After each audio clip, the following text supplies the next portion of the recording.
जय श्रीमन्नारायण। राधे राधे। जय श्री कृष्णा। जी हाँ, तो कैसे हैं आप लोग?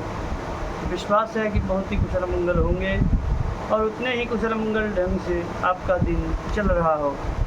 आइए आज के इस वीडियो में हम लोग बात करेंगे आने वाले जो महापर्व है वो जितिया, जिसको बोलते हैं जिउतिया, जो व्रत माताएं अपने पुत्र के लिए, उसके अच्छे स्वास्थ्य के लिए रखती हैं, निर्जला व्रत रखती हैं। तो कब है जितिया, क्या है इसका शुभ मुहूर्त, कब लगेगा औठगन, कब से कब करना है, ये सभी जानकारी आपको इस वीडियो के माध्यम से मिल जाएगी। इसको जानने के लिए आप हमारे YouTube चैनल को भी सब्सक्राइब करेंगे। जो लोग अभी तक हमारे YouTube चैनल से नहीं जुड़े हैं, कृपया करके जल्दी से जल्दी @ आदर्शाचार्य महाराज 1999 इसको सब्सक्राइब करें और जितने भी हिंदू के आने वाले पर्व हैं उन सब की सारी जानकारी आप लोग को हमारे YouTube चैनल पर तुरंत मिलेगी।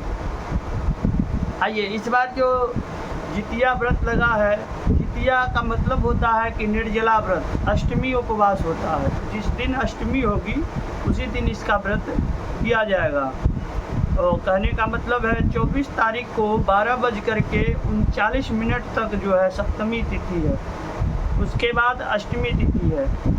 25 तारीख को 12:11 रात्रि तक अष्टमी रहेगी और उसके बाद उपरांत नवमी आ जाएगी। तो 24 को जितिया का नहाय खाए रखा जाएगा, 25 को निर्जला व्रत होगा और 26 सितंबर को निर्जला व्रत का पारण किया जाएगा। पारण का जो शुभ समय होगा वो 4:35 सुबह से लेकर 5:23 तक पारणा का शुभ मुहूर्त बताया गया है। इसका नियम क्या है कि सुबह सवेरे जगें, स्नान करें, सूर्य नारायण भगवान की प्रतिमा का स्नान इत्यादि करें, पुष्प, अक्षत, धूप, दीप इत्यादि से उनका पूजन करें। इसके बाद भोग लगाएं। गाय के गोबर से और मिट्टी से चील और सियारिन का निर्माण मूर्ति बनाएं और कुशा से बनी जो जीमूत वाहन भगवान की मूर्ति होती है उन प्रतिमा को धूप, दीप, चावल, पुष्प इत्यादि अर्पित करें और विधि विधान से पूजा करें। जी हाँ, व्रत की कथा सुनना एकदम आवश्यक है, परम आवश्यक है, जिसके बिना आपकी व्रत पूर्ति नहीं हो सकती है। इसलिए व्रत कथा अवश्य सुने। धन्यवाद।